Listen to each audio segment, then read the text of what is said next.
Electrons लेके दूसरे को दे देता है, दूसरे से शेयर नहीं होता, मतलब दूसरा एक भी शेयर नहीं करता, एक ही से दो इलेक्ट्रॉन जाते हैं, एक पेयर जाता है। मतलब ये एक ऐसा बॉन्ड है जो वन साइडेड शेयरिंग से फॉर्म होता है। ठीक है, आप ये बोल सकते हो type of covalent bond, type of covalent bond, type of covalent bond which is formed by one-sided sharing of electron, one-sided sharing of electron between two atoms.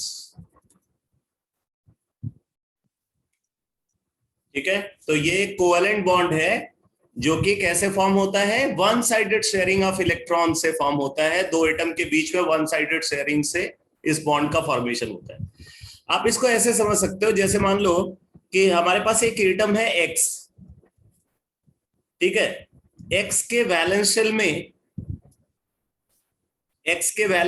8 electron है, और हमारे पास दूसरा एटम है वाई के वैलेंस शेल में 6 electron. ठीक है, x के वैलेंस शेल में 8 इलेक्ट्रॉन है और वाई के वैलेंस शेल में 6 इलेक्ट्रॉन। एक्स का ऑक्टेट कंप्लीट है, वाई का ऑक्टेट कंप्लीट नहीं है, वाई चाहता है कि उसका ऑक्टेट कंप्लीट हो जाए। तो वाई अपना ऑक्टेट कैसे कंप्लीट कर सकता है, वाई का ऑक्टेट कंप्लीट करने के लिए एक्स को अपना एक लोन पेयर को शेयरिंग में इन्वॉल्व करना पड़ेगा। ठीक है, एक्स जो है अपना एक लोन पेयर को शेयरिंग में इन्वॉल्व करेगा, तब जाकर के वाई का ऑक्टेट कंप्लीट होगा। ठीक है, तो अब इस सिचुएशन में अगर आप देखो तो क्या होगा,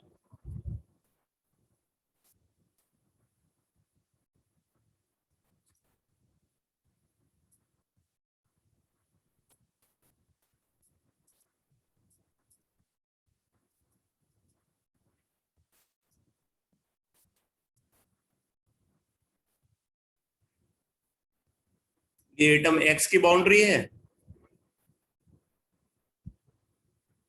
और ये एटम वाई की बाउंड्री है। ठीक है, तो आप देख सकते हो कि अभी वाई का ऑक्टेट भी कंप्लीट है और एक्स का ऑक्टेट तो पहले ही कंप्लीट था।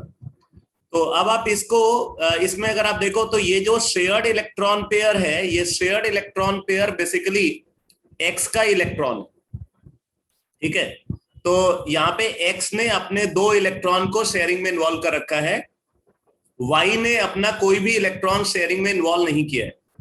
तो ऐसे सिचुएशन में यहां पे एक्स और वाई के बीच में जब बॉन्ड फॉर्म होगा तो उस प्रोसेस में आप इसको ऐसे रिप्रेजेंट कर सकते हो, देखो आप इसको इस तरीके से दिखा सकते हो। अब जरा यहां पे देखना बेटा, जब एक्स और वाई ने इलेक्ट्रॉन की शेयरिंग की तो उस प्रोसेस में एक्स ने अपने 2 इलेक्ट्रॉन इन्वॉल्व किए, जबकि वाई ने एक भी इलेक्ट्रॉन इन्वॉल्व नहीं किए। पहले एक्स ये बोल सकता था कि ये जो दोनों इलेक्ट्रॉन है, ये एक्स बोल सकता था कि ये दोनों इलेक्ट्रॉन उसके अपने इलेक्ट्रॉन। लेकिन शेयरिंग के बाद की जो सिचुएशन है उसमें कोई भी अगर देखेगा तो ये समझेगा कि इसमें एक इलेक्ट्रॉन वाई का है और एक इलेक्ट्रॉन एक्स का है, क्योंकि जो शेयर्ड इलेक्ट्रॉन पेयर है, शेयर्ड इलेक्ट्रॉन पेयर के रिगार्डिंग हमारे माइंड में एक ही पिक्चर है, क्या कि जब शेयरिंग हुई होगी तो दोनों एटम ने एक एक इलेक्ट्रॉन इन्वॉल्व किया होगा। तो बॉन्ड फॉर्मेशन के बाद की सिचुएशन को अगर आप देखो तो एक्स को एक इलेक्ट्रॉन का लॉस हो गया, जबकि वाई को अगर आप देखो तो वाई की सिचुएशन क्या है, वाई की सिचुएशन यह है कि वाई को एक इलेक्ट्रॉन का गेन हो गया आफ्टर फॉर्मेशन ऑफ बॉन्ड, हम ऐसा बोल सकते हैं। एक्स को एक इलेक्ट्रॉन का लॉस हो गया और वाई को एक इलेक्ट्रॉन का गेन हो गया। तो ऐसे सिचुएशन में एक्स पे पॉजिटिव चार्ज आ जाएगा और Y पे नेगेटिव चार्ज आ जाएगा। ये बात समझ में आ रही है आपको?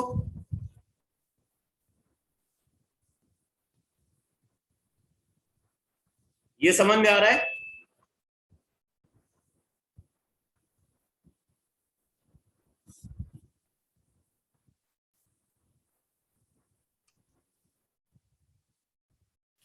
देखो, जिसको नहीं भी समझ में आया होगा ना, तो वो एक बार बोलेगा, मैं एक बार फिर से रिपीट कर दूंगा इस बात को, लेकिन अभी क्लास में ही कंसेप्ट क्लियर हो जाना चाहिए। देखो, मैं ये कैसे बोल रहा हूं कि x को एक इलेक्ट्रॉन का लॉस हुआ और y को एक इलेक्ट्रॉन का गेन हुआ, आप इस बात को समझो। जैसे देखो, यहां पे जो शेयर्ड इलेक्ट्रॉन पेयर है, इस शेयर्ड इलेक्ट्रॉन पेयर को देख करके आप ये बोलोगे कि भाई एक इलेक्ट्रॉन यहाँ पे y का है और एक इलेक्ट्रॉन यहाँ पे x का है, जबकि रियलिटी ये है कि ये दोनों इलेक्ट्रॉन x के हैं। रियलिटी ये है कि ये दोनों इलेक्ट्रॉन x के हैं, बट हम इसको देख करके क्या समझ रहे हैं? हम ये समझ रहे हैं कि एक इलेक्ट्रॉन यहाँ पे y का है और एक इलेक्ट्रॉन x का है। तो जो इलेक्ट्रॉन y का नहीं है उसको भी हम y का इलेक्ट्रॉन समझ रहे हैं, तो इसका मतलब y को एक इलेक्ट्रॉन का गेन हो रहा है। जबकि x के टर्म्स में अगर बात करें तो जो दोनों इलेक्ट्रॉन x के थे उनमें से सिर्फ एक इलेक्ट्रॉन हम अभी x का बोल रहे हैं, दूसरा इलेक्ट्रॉन हम y का बोल रहे हैं। तो मतलब x को एक इलेक्ट्रॉन का लॉस हो रहा है और y को एक इलेक्ट्रॉन का गेन हो रहा है, इसलिए +1 और -1 चार्ज डेवलप हो रहा है। हाँ बेटा,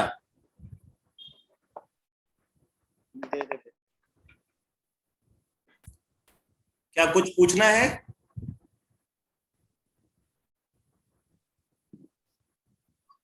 किसी स्टूडेंट ने माइक को अनम्यूट किया था, क्या आपको कुछ पूछना है बेटा?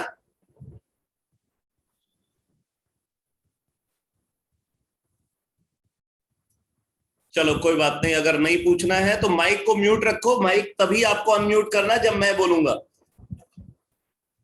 तो अभी ये बात समझ में आई बेटा?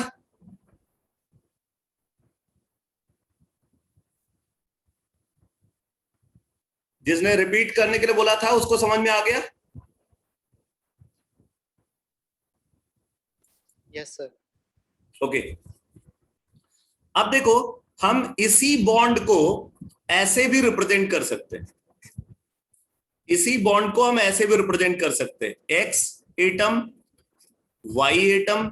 यहां पे आप बोल सकते हो एक्स जो क्या है, एक्स है डोनर एटम और वाई क्या है, एक्सेप्टर एटम।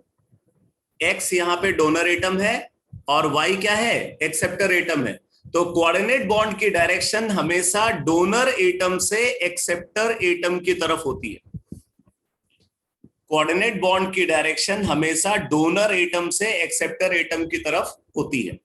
यानी कि आप बोल सकते हो कोऑर्डिनेट बॉन्ड की डायरेक्शन जिस एटम पे +1 फॉर्मल चार्ज है उस एटम से जिस एटम पे -1 फॉर्मल चार्ज है उसकी तरफ हमेशा एरो को दिखाते हैं। +1 फॉर्मल चार्ज से -1 फॉर्मल चार्ज वाले एटम की तरफ कोऑर्डिनेट बॉन्ड को हमेशा दिखाते हैं एक एरो के थ्रू। जब कोऑर्डिनेट बॉन्ड हम यहाँ पे दिखाते हैं तो तब न तो हम चार्ज को रिप्रेजेंट करते हैं, न उन एटम्स पे प्रेजेंट लोन पेयर्स को रिप्रेजेंट करते हैं। ठीक है, जब कोऑर्डिनेट बॉन्ड को रिप्रेजेंट किया जाएगा तो न तो ये लोन पेयर वहां पे दिखाए जाएंगे और न ही चार्ज को रिप्रेजेंट किया जाएगा। बात समझ में आ रही बेटा?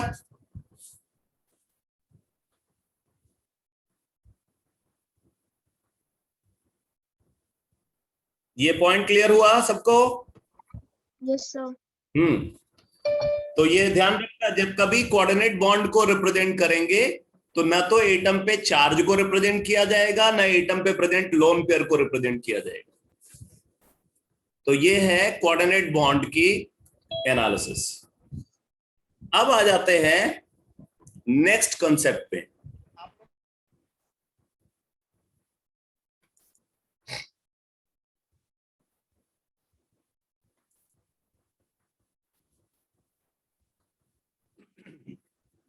अब मैं आपको कुछ एसिड्स के स्ट्रक्चर बनाना सिखाना है। स्ट्रक्चर कैसे बनाते हैं एसिड का, मैं वो बताने जा रहा हूं। स्पेशली हम एक पर्टिकुलर टाइप के एसिड को कंसीडर करते हैं जिनको हम बोलते हैं ऑक्सो एसिड्स। तो पहले आप नोट कर लो ऑक्सो एसिड्स क्या होते हैं। ऑक्सो एसिड्स लिखो इनके बारे में, लिखो acidic compounds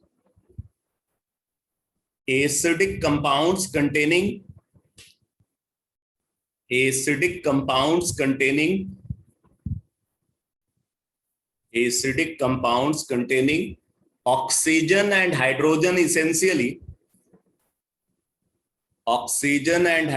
essentially acidic compounds containing oxygen and hydrogen essentially along with a third element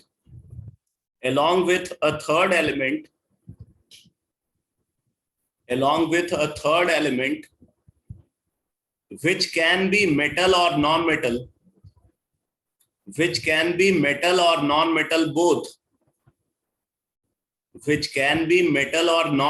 both are called oxoacids.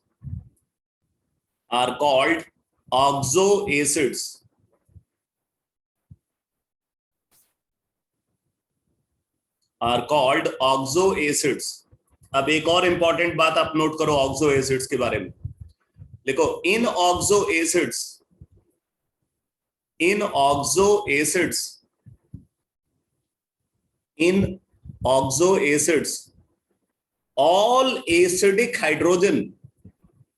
all acidic hydrogen in oxo acids, all acidic hydrogen are directly bonded with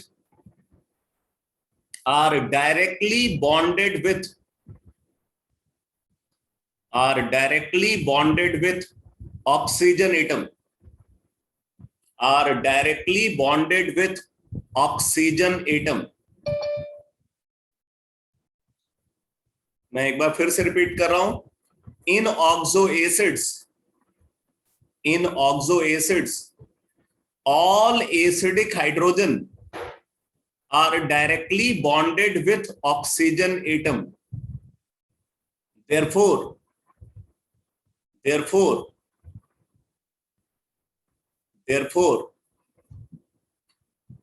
number of hydrogen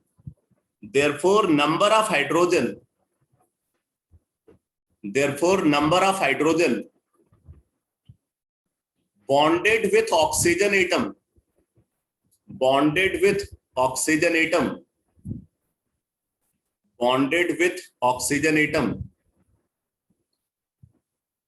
in oxo acids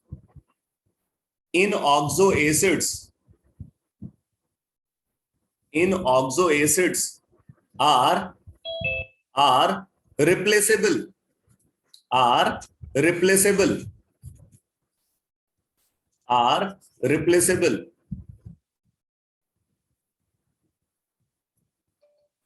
आगे लिखो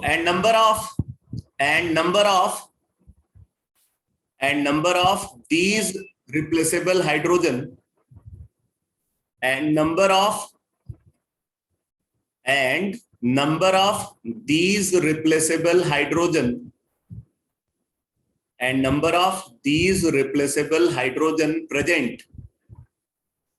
number of these replaceable hydrogen present is called its basicity. ये बड़ा important term है बेटा, is called its basicity. Sir repeat करना. ये last line. Yes sir. लिख लो.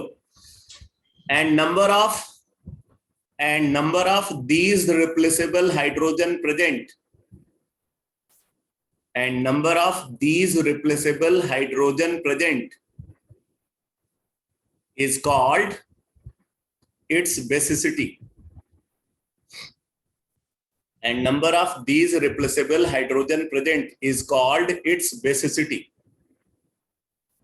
तो आपने हो सकता हो सुना हो, जैसे कुछ एसिड्स को बोला जाता है कि वो मोनोबेसिक एसिड है, कुछ एसिड्स के बारे में बोलते हैं वो डाई बेसिक एसिड है, ट्राई बेसिक एसिड है.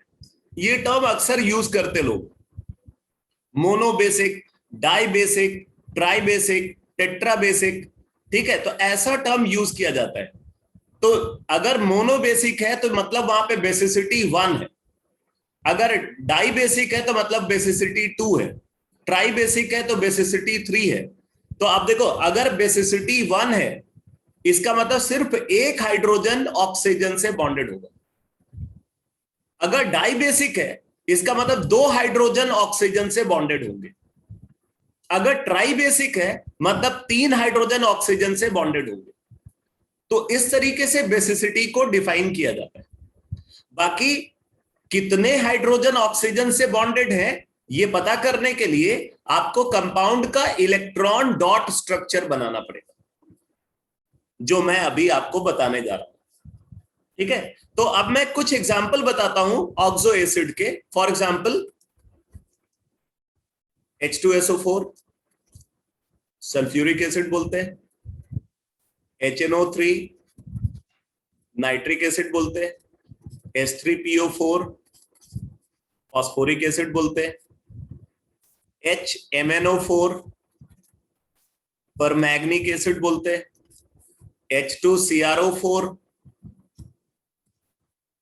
क्रोमिक एसिड बोलते हैं, ठीक है, H2Cr2O7 इसको डाइक्रोमिक एसिड बोलते हैं, ठीक है, HClO4 पर क्लोरिक एसिड बोलते हैं, HClO3 क्लोरिक एसिड बोलते हैं, एटसेट्रा। ये सब ऑक्सो एसिड्स हैं। अब आप यहां पे देख सकते हो, मैंने बोला कि ऑक्सो एसिड्स में हाइड्रोजन और ऑक्सीजन जरूर प्रेजेंट होंगे। तो आप देख रहे हो इन सब में हाइड्रोजन और ऑक्सीजन जरूर प्रेजेंट है। और उसके अलावा बोला एक तीसरा एलिमेंट भी होगा।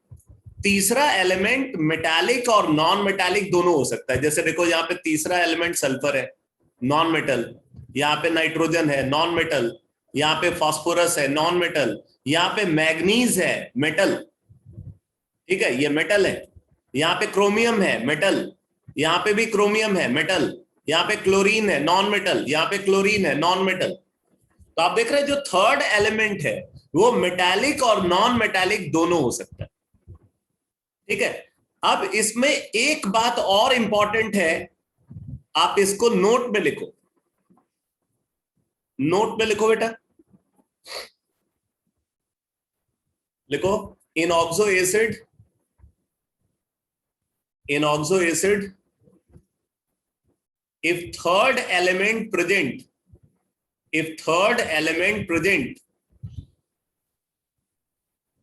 in oxo acid, if third element present is metal, if third element present is metal, then compound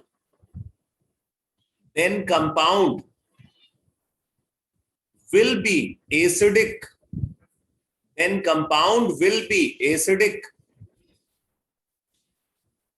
then compound will be acidic only when, then compound will be acidic only when, then compound will be acidic only when, if number of oxygen is greater than that of number of hydrogen। अगर उस compound में, compound का जो formula है उस formula में oxygen का number hydrogen के नंबर से ज्यादा होगा तभी वो कंपाउंड एसिडिक होगा, अदरवाइज वो एसिडिक नहीं हो सकता। जैसे देखो फॉर एग्जांपल H2CrO4 ये एसिडिक है, ठीक है, ये एसिडिक है। क्यों? क्योंकि यहां पे ऑक्सीजन का नंबर हाइड्रोजन के नंबर से ज्यादा है। लेकिन H3ALO3 ये नॉट एसिडिक है, ये एसिडिक नहीं है, इज नॉट एसिडिक, ठीक है, ये एसिडिक नहीं है। क्यों नहीं है? क्योंकि ऑक्सीजन का नंबर और हाइड्रोजन का नंबर बराबर है और तीसरा एलिमेंट यहां पे मेटल है बेटा।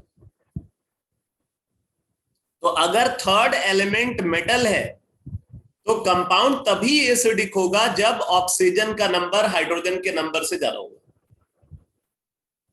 ठीक है। लेकिन अगर थर्ड एलिमेंट नॉन मेटल है, जैसे ये देखो H3PO2, अब यहां पे फास्फोरस जो है, फास्फोरस क्या है, फास्फोरस है नॉन मेटल। तो अगर तीसरा एलिमेंट नॉन मेटल है तो ऐसी कोई कंडीशन रिक्वायर्ड नहीं है। लिख लो, इस बात को नोट कर लो। If third element is non metal, if third element is non-metal, if third element is non-metal, then no such condition, then no such condition is required, then no such condition is required। अब ये जो compound है ना, ये acidic compound है, जबकि आप यहां पे क्या देख रहे हो, यहां पे आप देख रहे हो ऑक्सीजन का नंबर हाइड्रोजन के नंबर से कम है, बट क्योंकि थर्ड एलिमेंट नॉन मेटल है इसलिए ये वाली कंडीशन रिक्वायर्ड नहीं होगी। ये कंडीशन सिर्फ तीसरा एलिमेंट मेटल होने पे रिक्वायर्ड होगी। ये बात समझ में आ रही है बेटा सबको?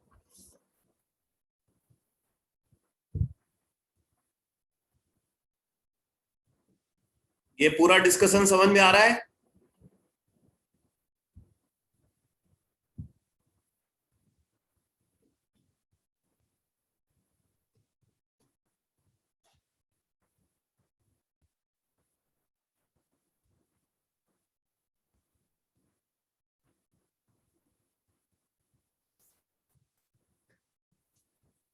चलो ठीक है, तो अब हम यहां पे ऑक्सो एसिड का स्ट्रक्चर कैसे बनाते हैं, अब मैं आपको ये समझाने जा रहा हूं। लेकिन उससे पहले एक कॉन्सेप्ट और बताता हूं, ये भी बहुत इंपॉर्टेंट है बेटा, बहुत इंपॉर्टेंट कॉन्सेप्ट है।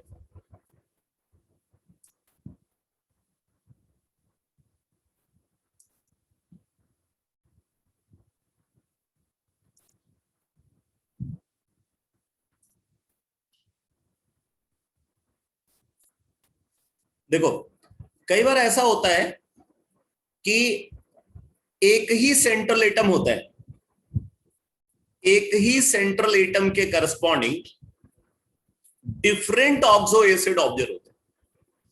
जैसे मैं एग्जांपल के साथ बता रहा हूं, जैसे हमारे पास है HClO4, HClO3, HClO2 और HClO, ठीक है। एक ही सेंट्रल एटम के करस्पॉन्डिंग यहां पे 4 ऑक्सो एसिड ऑब्जर्व हो रहे, ये सारे ऑक्सो एसिड है। अब बात आती है कि हम इन कंपाउंड के नेम को कैसे डिफरेंशिएट करेंगे, हम कैसे डिफरेंशिएट करेंगे इन कंपाउंड के नेम को। अब नेम को डिफरेंशिएट करने का तरीका क्या है, ये ध्यान देना, ये सारे जो कंपाउंड्स है सब क्लोरीन बेस्ड एसिड है, ये सब क्लोरीन के ऑक्सो एसिड्स है। तो इनके नेम को डिफरेंशिएट करने के लिए हम कुछ में प्रीफिक्सेस लगाते हैं और कुछ में सफिक्सेस लगाते हैं, ठीक है। कुछ प्रीफिक्स लगाते हैं, कुछ सफिक्स लगाते हैं। तो आप जरा देखना कि प्रीफिक्स क्या लगाते हैं और सफिक्स क्या लगाते हैं। प्रीफिक्स यूज, प्रीफिक्स का मतलब समझते हो, प्रीफिक्स का मतलब समझते हो बेटा?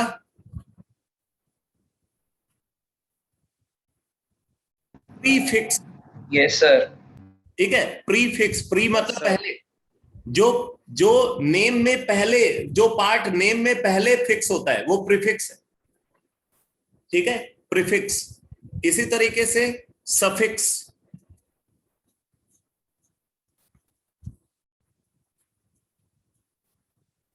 तो कुछ हम प्रीफिक्स यूज करते, कुछ हम सफिक्स यूज करते।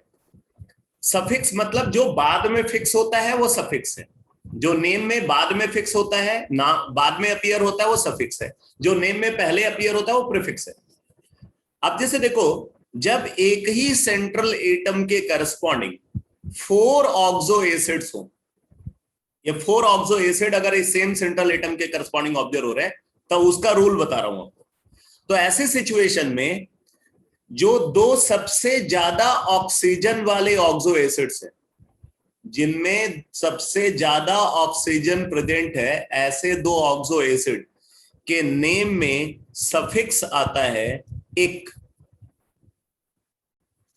उनके नेम में क्या सफिक्स आता है? इक आता है, इक। और जिन दो ऑक्सो एसिड में कम ऑक्सीजन है, उनके नेम में सफिक्स आता है अस। ज्यादा ऑक्सीजन वाले जो दो एसिड्स हैं, उनके नेम में सफिक्स आता है इक। कम ऑक्सीजन वाले जो दो एसिड हैं, उनके नेम के एंड में सफिक्स क्या आता है? अस, OUS। ठीक है, अब जरा देखो, सबसे ज्यादा ऑक्सीजन वाला जो ऑक्सो एसिड है, उसके नेम में प्रीफिक्स आता है पर। प्रीफिक्स पर आता है, ठीक है। और सबसे कम ऑक्सीजन वाला जो ऑक्सो एसिड है, उसके नेम में प्रीफिक्स आता है हाइपो। हाइपो प्रीफिक्स आता है। जबकि जो बीच वाले ऑक्सो एसिड हैं, उनके नेम में कोई प्रीफिक्स नहीं आता। ये रूल है बेटा। इसका मतलब ये जो पहला वाला ऑक्सो एसिड है, हम इसको क्या बोलेंगे? Perchloric acid. Perchloric acid. दूसरे वाले को क्या बोलेंगे? Chloric acid. Chloric acid. Acid ये सब है, तो लास्ट में एसिड तो आपको लिखना ही पड़ेगा, क्लोरिक एसिड। अब इसको हम क्या लिखेंगे? इसको लिखेंगे क्लोरस एसिड। Chlorous acid. और इसको हम क्या लिखेंगे? Hypo chlorous acid. Hypochlorous acid. आया समझ में?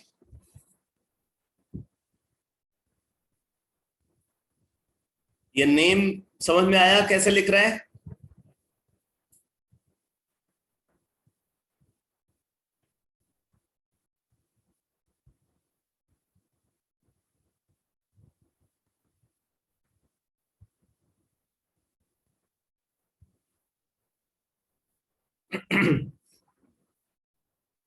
सबका रिस्पांस नहीं मिला।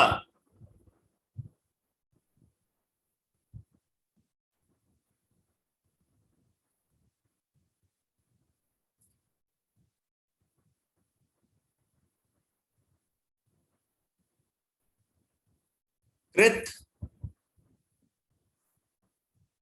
कृत तुम्हें समझ नहीं आया क्या बेटा?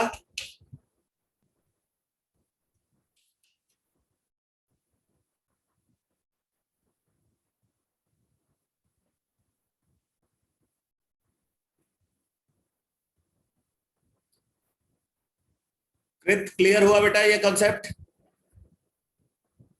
माइक अनम्यूट करके बोलो।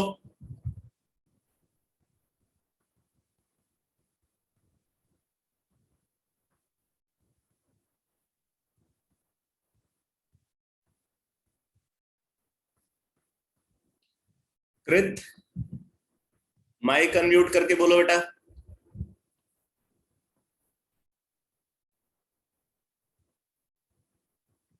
चलो, अगर तुम्हें अनम्यूट करने में प्रॉब्लम है तो टाइप तो कर सकते हो। टाइप करके बताओ क्लियर है या नहीं है।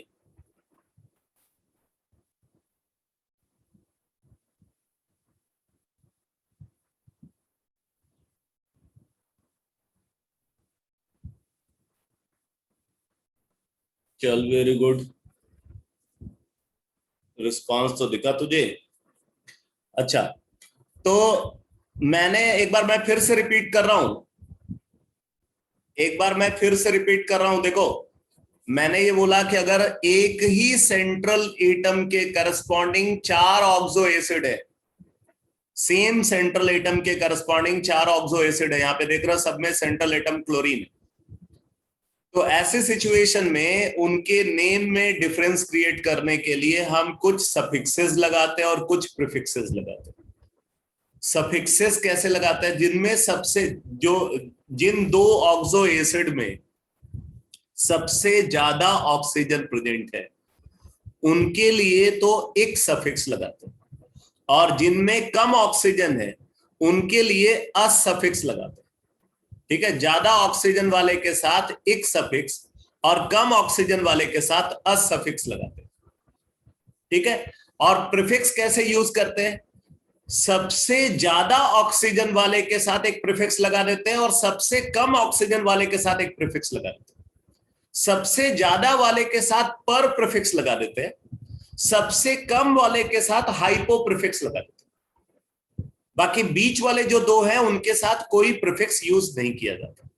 अब आप देख सकते हो पहले वाले का नेम लिख रहे हैं तो पर प्रीफिक्स आ गया, क्लोरीन बेस्ड है ये, तो पर क्लोर इक, यहां पे सफिक्स है इक, पर chloric acid, perchloric acid. अब जैसे इसमें देखो यहां कोई प्रीफिक्स यूज नहीं कर रहा, क्लोरीन बेस्ड है ये, तो क्लोरिक एसिड इक यहां पे आ रहा है इसलिए क्लोरिक एसिड। अब तीसरे वाले में देखो कोई प्रीफिक्स नहीं है और ये भी क्लोरीन बेस्ड है और लास्ट में सफिक्स अस आना चाहिए, तो क्लोरस एसिड हो, क्लोरस एसिड।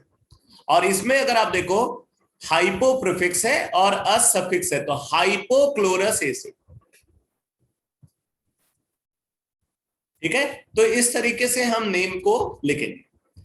अब बात आती है कि अगर तीन ही ऑक्सो एसिड ऑब्जर्व हो एक सेंट्रल एटम के करस्पॉन्डिंग, तब क्या होगा? जैसे देखो अगर हमारे पास फास्फोरस बेस्ड ये तीन ऑक्सो एसिड है, S3PO4, S3PO3, S3PO2, S3PO4, S3PO3, S3PO2, ये तीनों ऑक्सो एसिड फास्फोरस बेस्ड। ठीक है, अब हमें इन तीनों का नेम जो है वो लिखना है। तो अब आप देखो इसमें इसके लिए रूल क्या है? जो मैक्सिमम ऑक्सीजन वाला है, ठीक है, प्रीफिक्स और सफिक्स, यहां पे मैं लिख देता हूं प्रीफिक्स यूज्ड, सफिक्स यूज्ड। तो सबसे ज्यादा ऑक्सीजन वाला जो है उसके साथ सफिक्स लगाते हैं एक, और बाकी दोनों के साथ सफिक्स लगाते हैं अस। सबसे ज्यादा वाले के साथ, सबसे ज्यादा ऑक्सीजन वाले के साथ एक सफिक्स, बाकी दोनों के साथ असफिक्स। ठीक, प्रीफिक्स यहां पे सिर्फ सबसे कम ऑक्सीजन वाले के साथ लगाते हैं और प्रीफिक्स भी क्या लगाते हैं? हाइपो। अब मुझे जरा फटाफट बताना कि तीनों के नेम क्या होंगे। रोहन, रोहन माइक अनम्यूट करके बता बेटा, तीनों के नेम क्या होंगे? Phosphoric acid, phosphate, phosphorus acid, हाँ, हाइपोफॉस्फोरस एसिड, हाइपोफॉस्फोरस एसिड। ठीक है, phosphoric acid, phosphorus acid, hypophosphorous acid. तो ध्यान देना जब तीन ऑक्सो एसिड होंगे ना, तो जो वो मैक्सिमम ऑक्सीजन वाला प्रीफिक्स था वो हटा देंगे, बस बाकी सब कुछ सेम है। मतलब ये हटेगा, ये हट गया, ठीक है, बाकी जो है वो रूल यहां पे फॉलो हो रहा है। और अगर दो ऑक्सो एसिड होंगे तब क्या होगा? तब ये भी हट जाएगा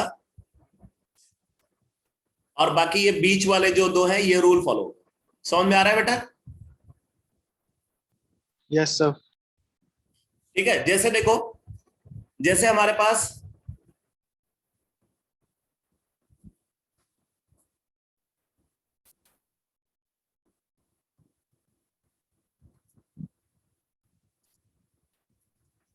जैसे ये है H2SO4 एंड H2SO3। अब यहां पे देखो दो ही ऑक्सो एसिड है, तो इसके साथ आप एक सफिक्स लगा दोगे और इसके साथ आप असफिक्स लगा दोगे, बाकी कोई प्रीफिक्स यूज नहीं होगा। तो ये हो जाएगा सल्फ्यूरिक एसिड और ये हो जाएगा सल्फ्यूरस एसिड। ठीक है, सल्फ्यूरिक एसिड, और ये हो गया सल्फ्यूरस एसिड।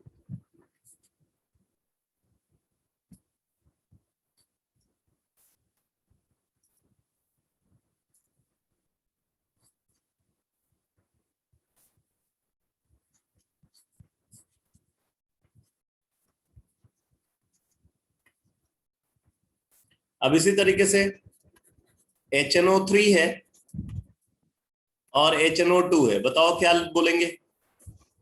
HNO3 को क्या लिखेंगे? Sir nitric acid. Nitric acid. और HNO2 को? Nitrous acid. Nitrous acid. बस यही है रूल। ठीक है, अगर दो ऑक्सो एसिड है तो ज्यादा ऑक्सीजन वाले के साथ एक सफिक्स, कम ऑक्सीजन वाले के साथ असफिक्स। अगर तीन ऑक्सो एसिड है तो सबसे ज्यादा ऑक्सीजन वाले के साथ एक सफिक्स, बाकी दो के साथ असफिक्स, और सबसे कम ऑक्सीजन वाले के साथ हाइपोप्रिफिक्स। अगर चार ऑक्सो एसिड है तो जो जिन दो में सबसे ज्यादा ऑक्सीजन है उनके साथ एक सफिक्स, जिन दो में कम ऑक्सीजन है उनके साथ असफिक्स। मैक्सिमम ऑक्सीजन वाले के साथ पर प्रीफिक्स और मिनिमम ऑक्सीजन वाले के साथ हाइपोप्रीफिक्स। इस तरीके से आपको इनके नेम लिखने हैं। अब एक बात और बताता हूं आपको, अगर किसी एसिड का नेम, ठीक है, अगर किसी एसिड के नेम के एंड में एक सफिक्स आता है,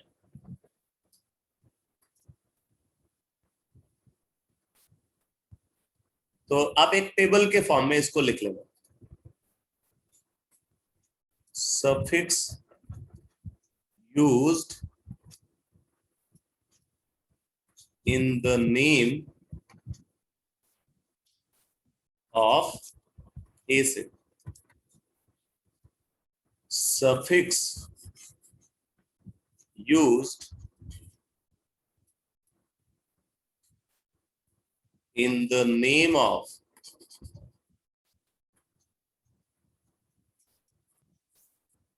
its anion. Suffix used in the name of its anion. ठीक है, दो पॉसिबिलिटीज हैं। अगर एसिड के नेम में एक सफिक्स आ रहा है तो एनायन के नेम में 8 सफिक्स आएगा। एसिड के नेम में अगर एक सफिक्स आ रहा है तो एनायन के नेम में 8 सफिक्स आएगा। अगर एसिड के नेम में अस सफिक्स आ रहा है तो एनायन के नेम में आइट सफिक्स आएगा। आइट, आईटी। ये भी एक रूल है। जैसे देखो, सल्फ्यूरिक एसिड, सल्फ्यूरिक एसिड, तो इसका एनायन क्या हो गया? Sulphate ion. सल्फ्यूरिक एसिड, तो ये क्या हो गया? Sulphate ion. ठीक है, इसी तरीके से देखो, HNO2, nitrous acid, nitrous acid, तो इसका एनायन NO2 नेगेटिव है, क्या बोलेंगे? Nitrite ion.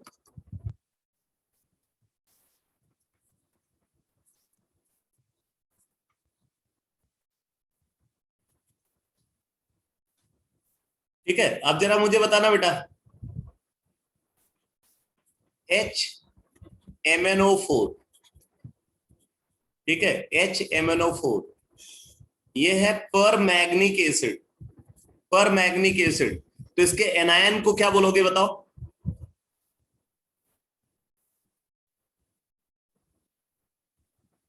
Magnet acid ion. हाँ, फिर से बोलो, क्या बोलोगे? और मैग्नेट आयन। पर मैग्नेट आयन। पर मैग्नेट आयन। डाइक्रोमिक एसिड है तो एनायन को क्या बोलोगे? Chromate ion. Dichromate ion. Dichromate ion. ठीक है, पर क्लोरिक एसिड है तो एनायन को क्या बोलोगे? Perchlorate ion. पर क्लोरेट आयन। ठीक है, हाइपोक्लोरस एसिड है तो एनायन को क्या बोलोगे? Hypochlorite ion. Hypochlorite ion. Hypochlorite ion. ये क्लियर हो गया बेटा सबको ये concept? Yes sir. Yes sir. ठीक है, अब मैं बता दूं आपको, ये ऐसा कंसेप्ट है जिसको इनफैक्ट मैंने देखा है ना, जो स्टूडेंट +2 का एग्जाम दे चुके होते हैं उनको भी क्लियर नहीं होता है। ठीक है, +2 का एग्जाम दे चुके हैं, जेई मेंस या नीट का पेपर दे रहे हैं और उनको ये कंसेप्ट क्लियर नहीं होता है। बहुत इंपॉर्टेंट कंसेप्ट है। पता चला कि नेम आ गया, अब आप नेम के बेसिस पे आप कंपाउंड के स्ट्रक्चर को ही नहीं प्रिडिक्ट कर पा रहे हो, कंपाउंड का स्ट्रक्चर क्या है, तो फिर आप कंपाउंड की बाकी प्रॉपर्टी आप कैसे बता पाओ? तो ये बहुत ही बेसिक कंसेप्ट है लेकिन बहुत इंपॉर्टेंट कंसेप्ट है।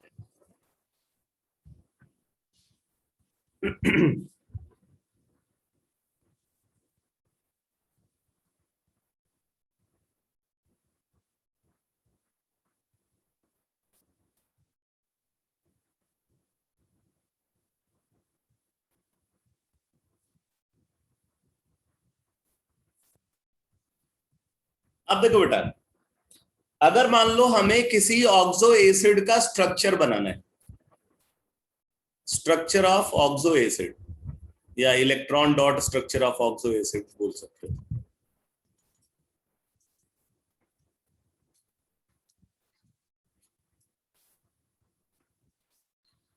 तो जब हमें ऑक्सो एसिड का स्ट्रक्चर बनाना होता है तो सबसे पहले हम उस ऑक्सो एसिड के एनायन का स्ट्रक्चर बनाते हैं।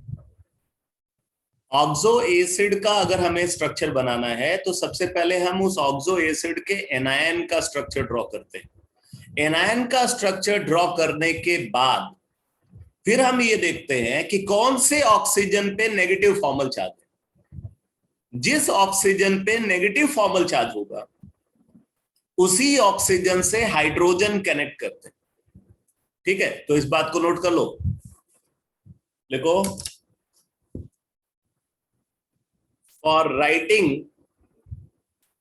Writing electron dot structure, for writing electron dot structure of oxo acid, for writing electron dot structure of oxo acid, for writing electron dot structure of oxo acid, first we draw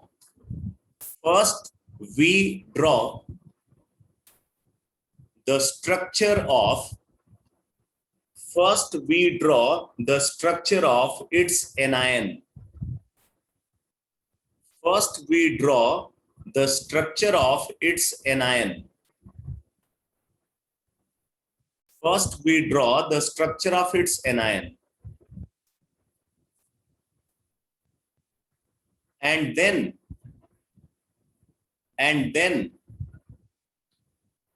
hydrogen is attached. And then hydrogen is attached. And then hydrogen is attached with that oxygen atom, of anion, and then hydrogen is attached with that oxygen atom of anion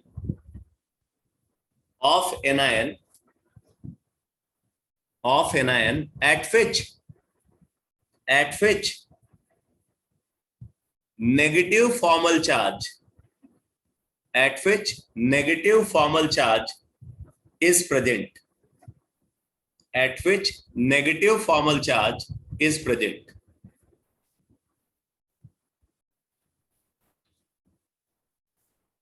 ठीक है, तो यहां से हमें oxo acid का structure मिल जाएगा।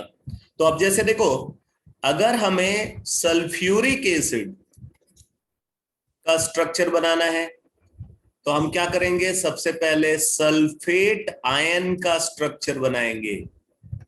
Sulphuric acid जब dissociate होता है ना, तो ये 2H पॉजिटिव प्रोड्यूस करता है। ठीक है, ये डिसोसिएट होकर के 2H पॉजिटिव प्रोड्यूस करता है, तो मतलब +2 चार्ज यहां से अलग हो गया, तो जो बचा हुआ पार्ट है उस पर -2 चार्ज होगा। तो सल्फ्यूरिक एसिड का स्ट्रक्चर बनाने के लिए पहले हम सल्फेट आयन का स्ट्रक्चर बनाएंगे। अब सल्फेट आयन का स्ट्रक्चर कैसे ड्रॉ करना है, पूरा प्रोसीजर आपको पता है, मैं सीधे स्ट्रक्चर ही बना देता हूं। तो यहाँ पे सल्फेट आयन का स्ट्रक्चर हमने ड्रॉ किया।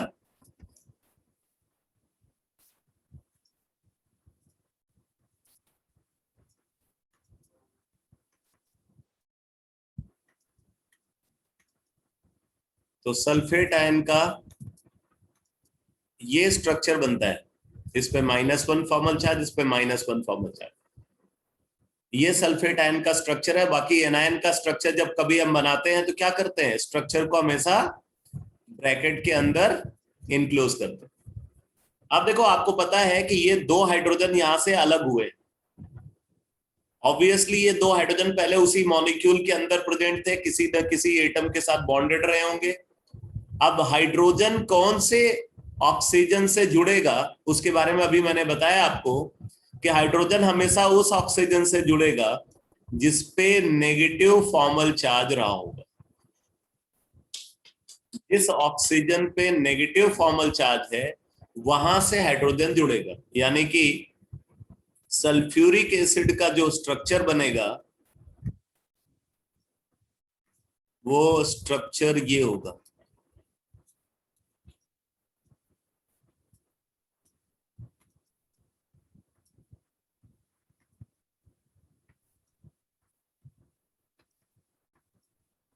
ये सल्फ्यूरिक एसिड का स्ट्रक्चर बनेगा। अब आप इस स्ट्रक्चर को देख रहे हो कि यहाँ पे दोनों हाइड्रोजन ऑक्सीजन से कनेक्टेड है, तो ऑब्वियसली ये दोनों हाइड्रोजन रिप्लेसेबल है। ये दोनों हाइड्रोजन क्या है, दे आर रिप्लेसेबल हाइड्रोजन। ठीक है, ये रिप्लेसेबल हाइड्रोजन। और मैंने अभी स्टार्टिंग में ही डिफिनीशन में बताया था आपको कि जो हाइड्रोजन रिप्लेसेबल होंगे वही, जितने number of replaceable hydrogen present होंगे कंपाउंड में, वही उसकी बेसिसिटी होगी।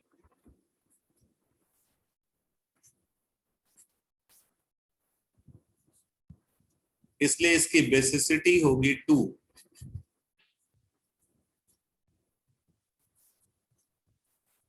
इसका मतलब अगर आपसे बोले तो आप बोलोगे sulphuric acid is a di basic acid, therefore H2SO4 is a dibasic acid.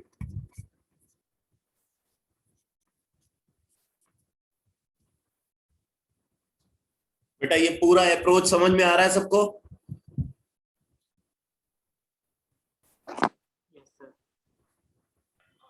Yes sir.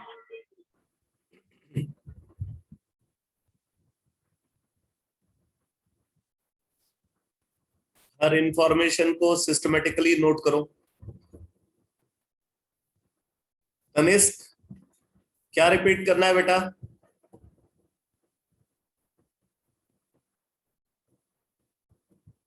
Mic unmute करके बोलो। सर एक बार दोबारा से बता दो पूरा ही। पूरा स्टार्टिंग से। हाँ जी। देखो, मैंने ये बोला है कि किसी भी ऑक्सो एसिड का स्ट्रक्चर अगर हमें बनाना है तो हम सबसे पहले उसके एनायन का स्ट्रक्चर ड्रॉ करते हैं। ठीक है, जैसे H2SO4 का हमें स्ट्रक्चर ड्रॉ करना था, तो H2SO4 का स्ट्रक्चर ड्रॉ करने के लिए हमने उसके एनायन का स्ट्रक्चर पहले ड्रॉ किया।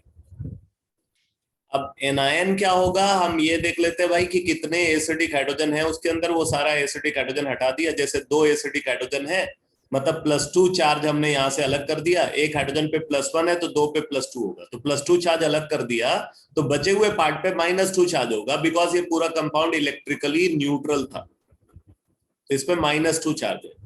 तो सल्फ्यूरिक एसिड का एनायन है सल्फेट आयन। अब हमें सल्फेट आयन का पहले स्ट्रक्चर बनाना पड़ेगा। अब ये स्ट्रक्चर आपको कैसे ड्रॉ करना है ये तो पता है ना तनिष्क? हाँ जी सर पता। हाँ, तो ये स्ट्रक्चर हमने ड्रॉ कर लिया।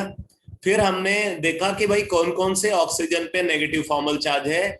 जिन ऑक्सीजन पे नेगेटिव फॉर्मल चार्ज है उन्हीं से रिप्लेसेबल हाइड्रोजन, ये जो दोनों हाइड्रोजन थे ये रिप्लेसेबल हाइड्रोजन थे, रिप्लेसेबल हाइड्रोजन को हम उन्हीं ऑक्सीजन से कनेक्ट कर देते और कनेक्ट करके हमें फाइनल स्ट्रक्चर ऑक्सो एसिड का मिल जाता। क्लियर है बेटा? Okay sir thanks. अब जैसे देखो, अगर हमें स्ट्रक्चर ड्रॉ करना है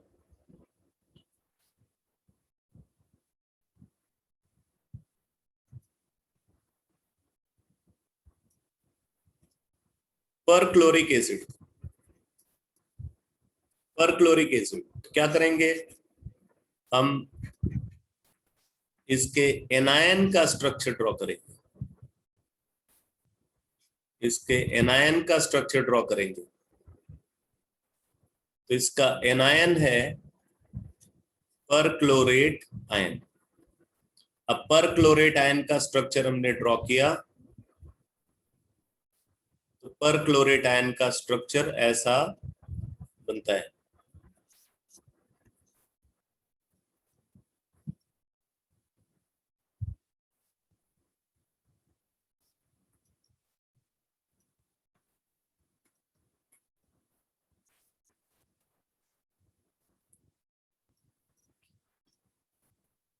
इस ऑक्सीजन पे -1 फॉर्मल चार्ज है, तो जिस ऑक्सीजन पे -1 फॉर्मल चार्ज है उसी ऑक्सीजन से हाइड्रोजन को कनेक्ट करना है। तो हम हाइड्रोजन यहाँ पे कनेक्ट कर देंगे, तो ये स्ट्रक्चर हो गया परक्लोरिक एसिड। अब अगर आप देखो तो यहाँ पे ये वाला जो हाइड्रोजन है ये रिप्लेसेबल हाइड्रोजन है, तो इसकी बेसिसिटी जो है वो 1 हो जाएगी,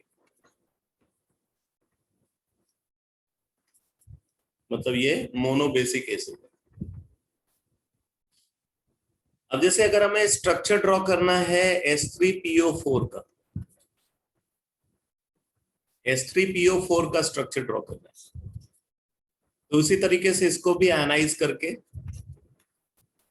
इसका जो एनायन होगा उसका स्ट्रक्चर बना लेगा। अब एनायन इसका फॉस्फेट आयन है, फॉस्फेट आयन का स्ट्रक्चर ये सब बना चुके हैं हम लोग पहले।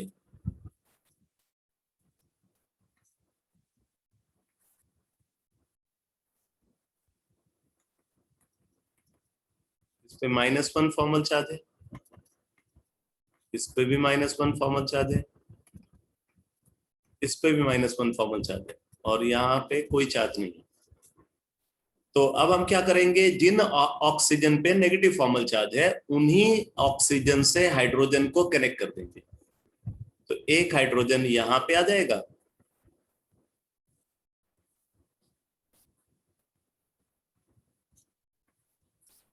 ऐसे ही एक हाइड्रोजन यहाँ पे और एक हाइड्रोजन यहाँ आ जाएगा।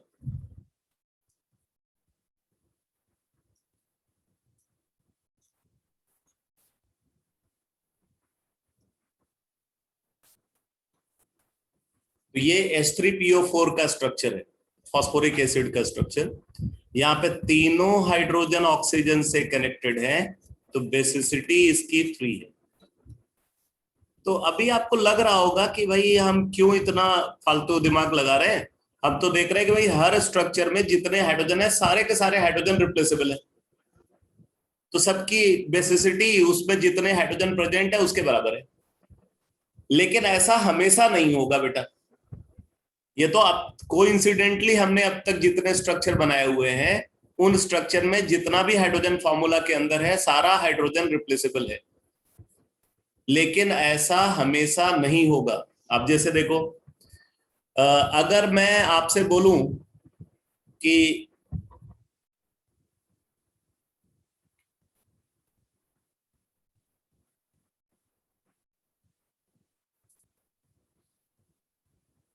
H3PO3 की बेसिसिटी क्या होगी बताओ? इसकी बेसिसिटी क्या होगी?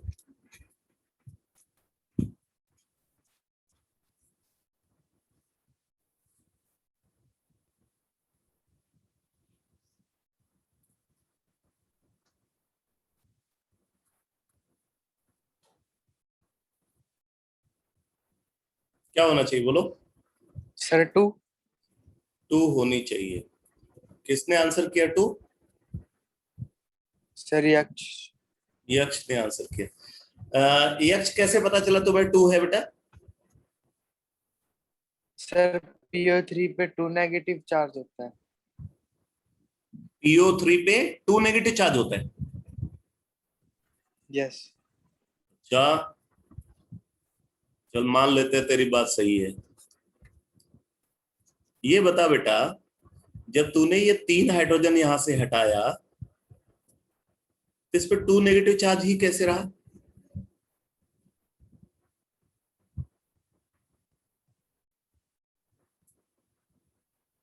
यक्ष,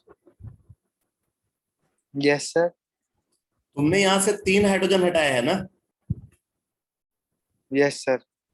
जब 3 हाइड्रोजन हटाया तो +3 चार्ज हटाया ना? Yes sir. जब तूने +3 चार्ज हटाया तो यहाँ पे -2 कैसे आया? यस सर -3 आएगा। -3 आना चाहिए, लेकिन तुम सही हो। आंसर तुमने जो दिया है वो सही है। अब मैं बताता हूं कैसे।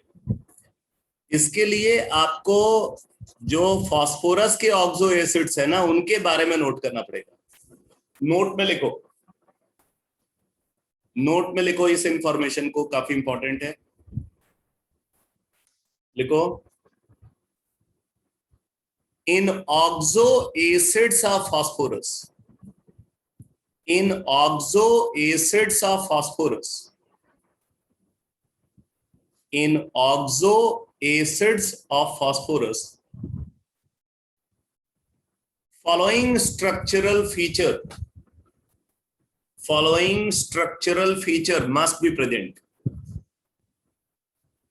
In oxo acids of phosphorus, following structural feature must be present. Following structural feature must be present. अब क्या क्या स्ट्रक्चरल फीचर होने चाहिए? नंबर 1 लिखो,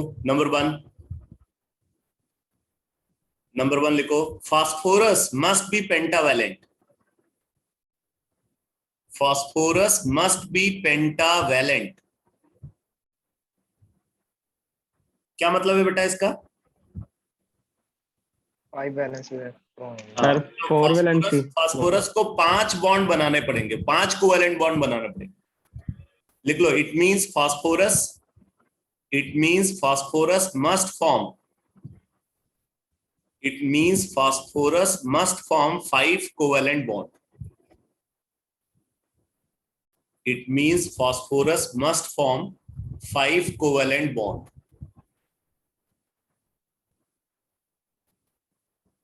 ठीक है, तो फास्फोरस को 5 कोवैलेंट बॉन्ड फॉर्म करने होंगे, पहली बात। नंबर 2 लिखो, नंबर 2 लिखो, there must be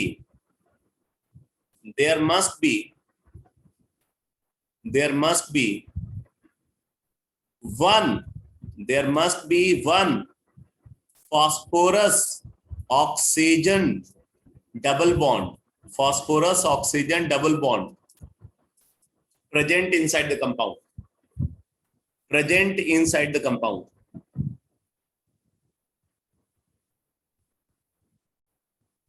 ठीक है। कंपाउंड के अंदर एक फास्फोरस ऑक्सीजन डबल बॉन्ड जरूर होना चाहिए, ये भी इंपॉर्टेंट। इसका मतलब 5 बॉन्ड फास्फोरस को टोटल बनाने थे, 2 यहीं पे बना लिए फास्फोरस ने, इसके अलावा 3 बॉन्ड फास्फोरस और बनाएगा। There must be 1 phosphorus oxygen double bond, there must be 1 phosphorus oxygen double bond present inside the compound.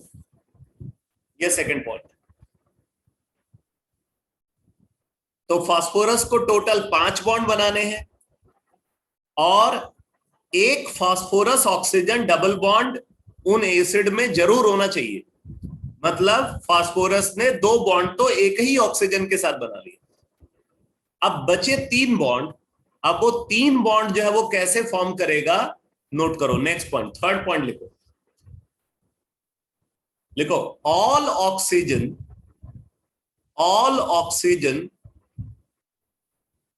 present inside the molecular formula, all oxygen present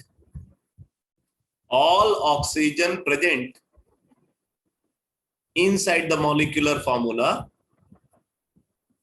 of the compound, all oxygen present inside the molecular formula of the compound must be directly attached with phosphorus atom. Must be directly attached with phosphorus atom. Must be directly attached with phosphorus atom.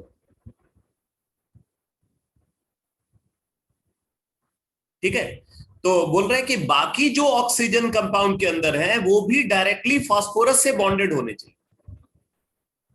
Double bond के साथ एक ही oxygen connected होगा, बाकी जो oxygen होंगे वो single bond के through connected होंगे। अब इसके बाद भी जो पेंटावैलेंसी अगर फास्फोरस की नहीं सेटिस्फाई हुई तो वो पेंटावैलेंसी सेटिस्फाई होगी हाइड्रोजन के थ्रू। चौथा पॉइंट लिख लो,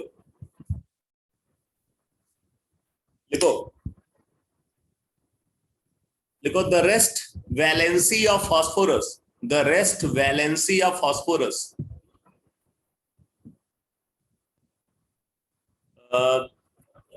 तीसरा पॉइंट रिपीट करने के लिए आदित्य ने बोला है, मैं रिपीट कर देता हूं थर्ड पॉइंट को। All oxygen present inside the molecular formula, all oxygen present inside the molecular formula must be directly attached with phosphorus atom. All oxygen present inside the molecular formula must be directly attached with phosphorus atom. अब आप fourth point लिखो,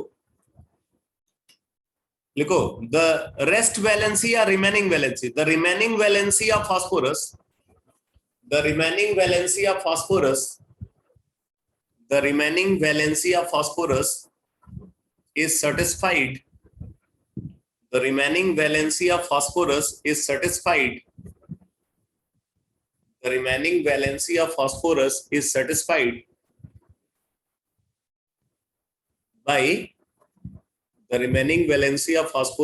satisfied by hydrogen atom.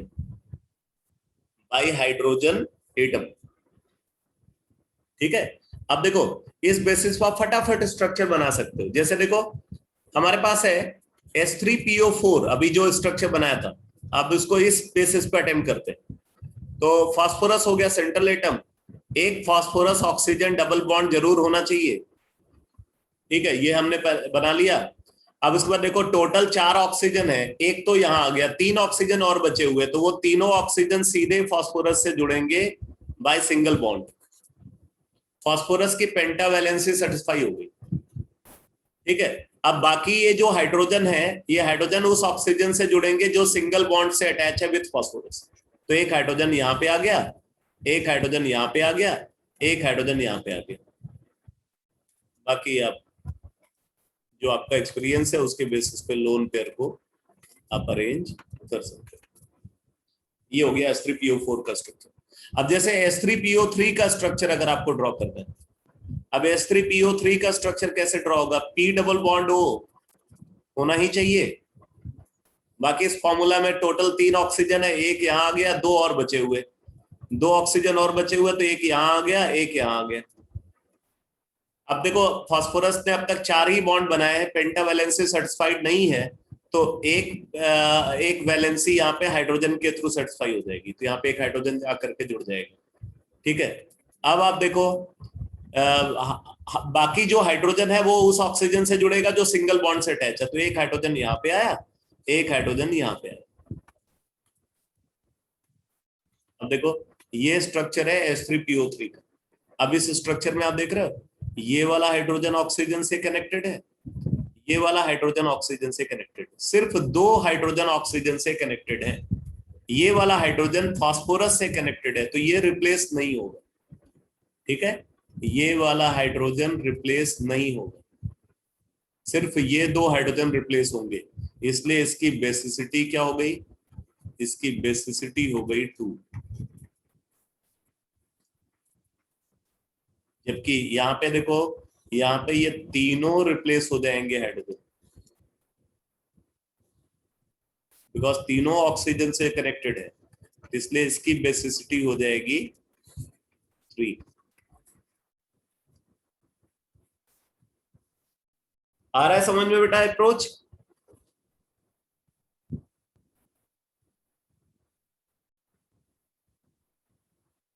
कैसे ये structure बनाने हैं समझ में आ रहा है सबको?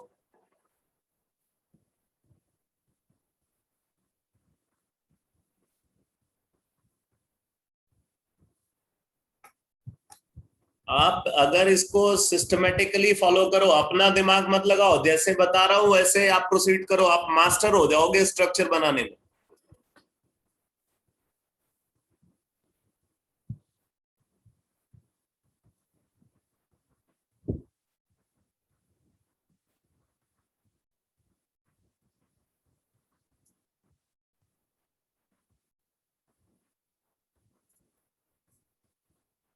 अब जैसे देखो बेटा,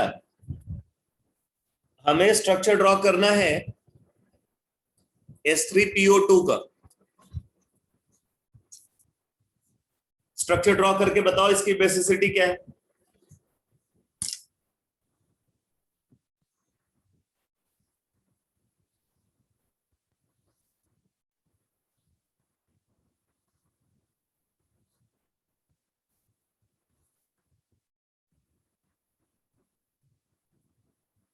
वेरी गुड सर 0। 0? कौन हीरो बोला ये? 0 किसने बोला?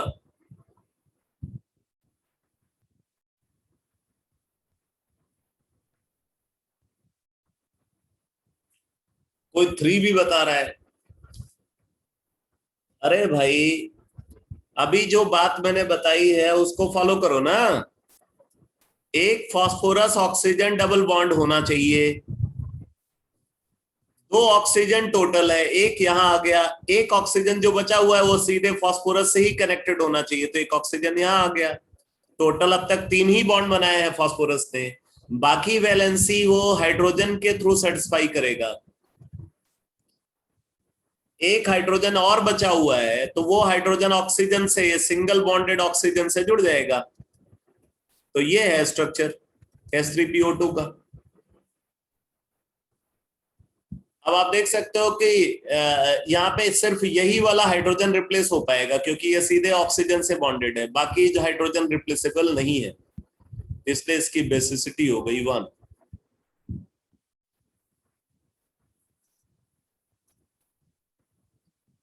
ठीक है, अब जरा इसका स्ट्रक्चर बनाओ और बेसिसिटी बताओ।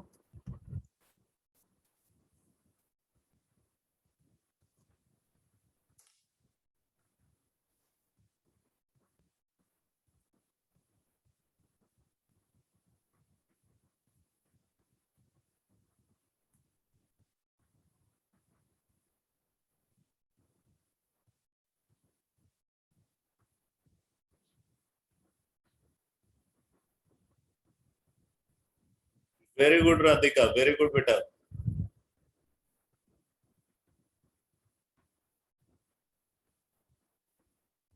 रनत सही है बेटा, सही है। योगेश, मानस, गर्व, ठीक है ठीक है ठीक है।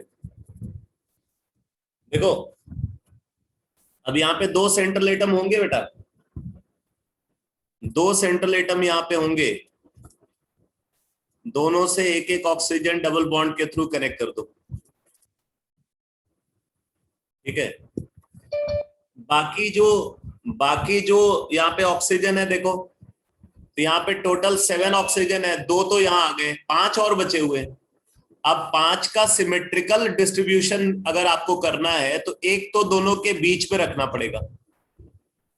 तब जाकर के सिमेट्री बनेगी। तो एक दोनों के बीच में, बाकी दोनों से दो दो ऑक्सीजन और कनेक्टेड होंगे सिंगल बॉन्ड के थ्रू, और जो ऑक्सीजन सिंगल बॉन्ड के थ्रू कनेक्टेड है वहीं से हाइड्रोजन कनेक्ट होगा।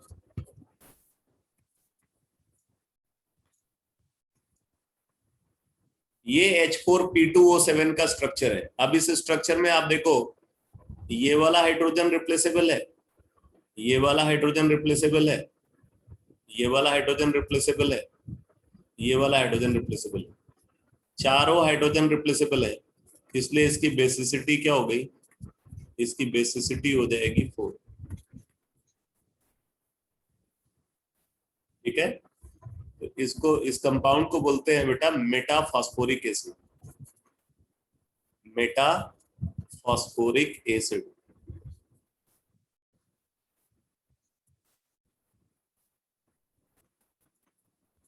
अब ये नेम कैसे मैंने लिखा है, इसके अलग रूल हैं, वो आपको बाद में पता चलेगा। ये मेटा फास्फोरिक एसिड बोला जाता है।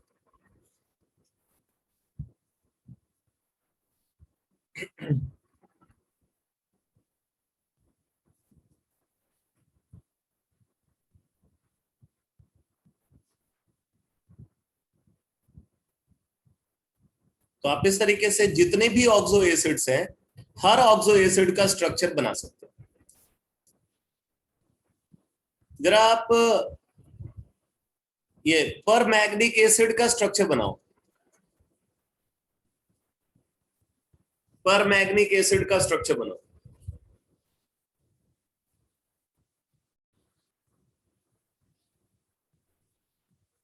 अभी जो रूल मैंने बताया ना, वो सिर्फ फास्फोरस के एसिड के लिए था।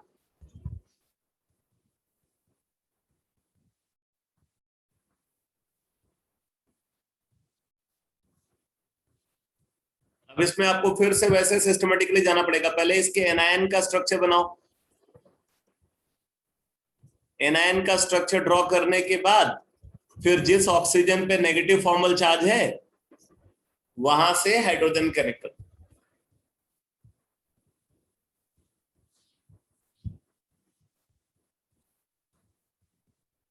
मैग्नीज का एटॉमिक नंबर है 25। कितने वैलेंस इलेक्ट्रॉन होंगे यहाँ पे?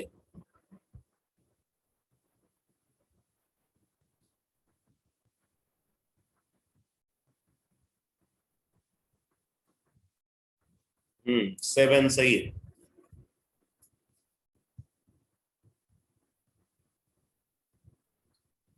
तो कितने लोगों ने स्ट्रक्चर बना लिया?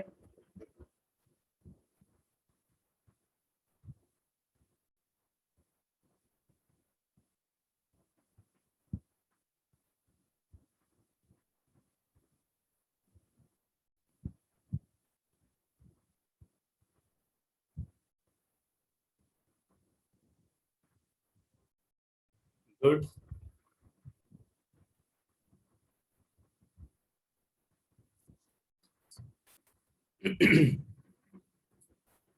ऐसा स्ट्रक्चर बनेगा बेटा, Mn double bond O, double bond O, double bond O, OH। ये स्ट्रक्चर है पर मैग्निक एसिड का, बेसिसिटी है 1।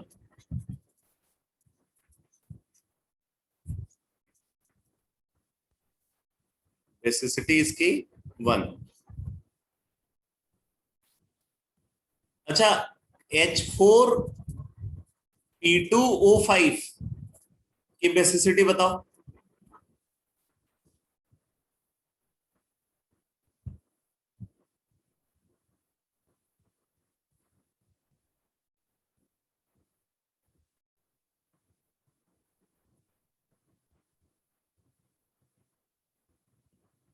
टू।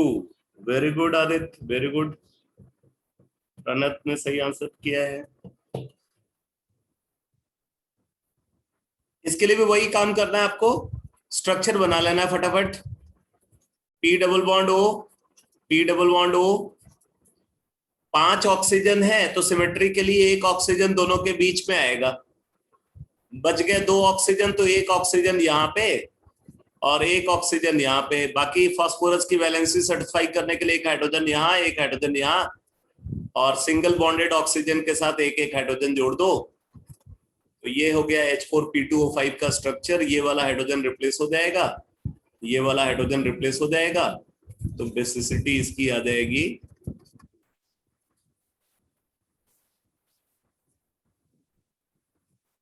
ठीक है। तो ये डाइबेसिक एसिड।